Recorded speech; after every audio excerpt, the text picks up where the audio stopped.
Jeffrey Dean Morgan loved The Walking Dead's Here's Negan episode, and it is one of the best installments from the show's later years, but its big change to the comic created the biggest controversy around the character.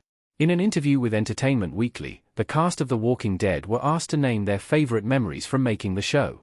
Norman Reedus named Daryl's final scene with Rick, locking eyes before the bridge explodes, which he said felt extra special. Melissa McBride named the notorious The Grove, in which Carol has to kill a mentally unstable young girl before she feeds Judith to a walker, because it had an intensity, but also gave the actors space to breathe. Here's Negan is Jeffrey Dean Morgan's favorite memory from The Walking Dead. Negan took center stage and Morgan got to work with his wife.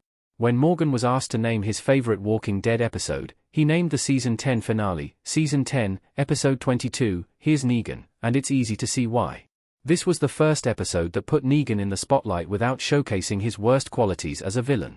It goes back into Negan's past to reveal his backstory. Morgan felt that this episode was the culmination of his arc on the show. Negan had been hated since he first appeared on screen, for very good reason, but this episode finally lent some sympathy to the character and showed how he became such a closed-off, psychopathic sadist.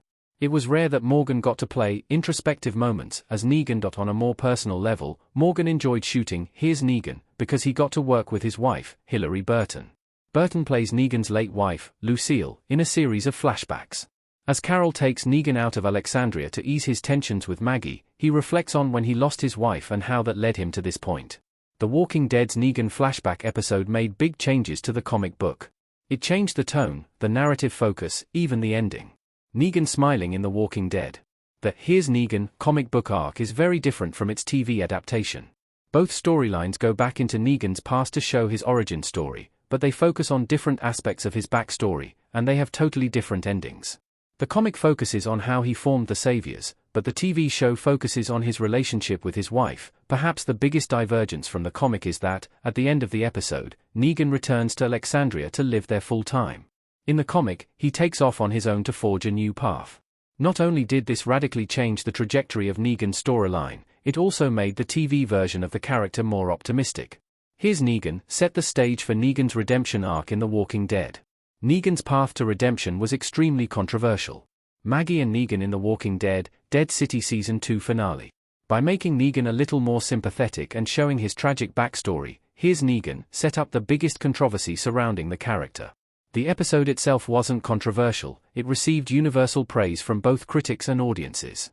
But it opened the door to Negan's redemption arc, and some audiences felt that Negan didn't deserve even the potential for redemption. Here's Negan leaned heavily into Negan's human side and set up the possibility that he could one day become an equal member of the Alexandria community. But when we first met Negan, he beat Glenn and Abraham to death with a grin on his face and almost forced Rick to cut off Carl's hand. Should that guy really be redeemed? Going into The Walking Dead Season 11, the remainder of Rick's group cautiously invited Negan into their inner circle and allowed him to become a part of the community. Rick only spared Negan's life so he could rot in a jail cell and watch that community thrive. But now, after a bit of introspection, he was allowed to thrive with them. This paved the way for Negan's redemption arc to continue beyond The Walking Dead itself. In the spin-off Dead City, Negan becomes a de facto protagonist and forms an unlikely alliance with Maggie, the widow of the man he murdered. This can all be traced back to the humanization of Negan in the Season 10 finale.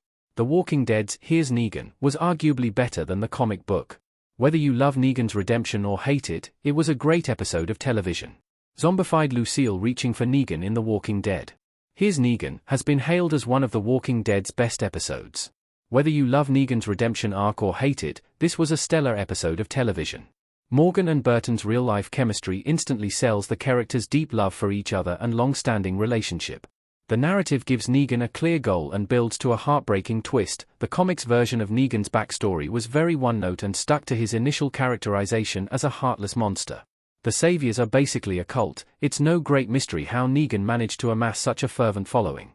He targeted vulnerable, aimless men and used them to terrorize everyone else into falling in line. That didn't need a whole episode. The TV show doesn't ask how Negan formed the Saviors, it begs a much more interesting question: how did Negan end up the way he is, and was there ever a time when he wasn't a heartless monster? The Walking Dead set itself a huge storytelling challenge with that dramatic setup, and it managed to pull it off.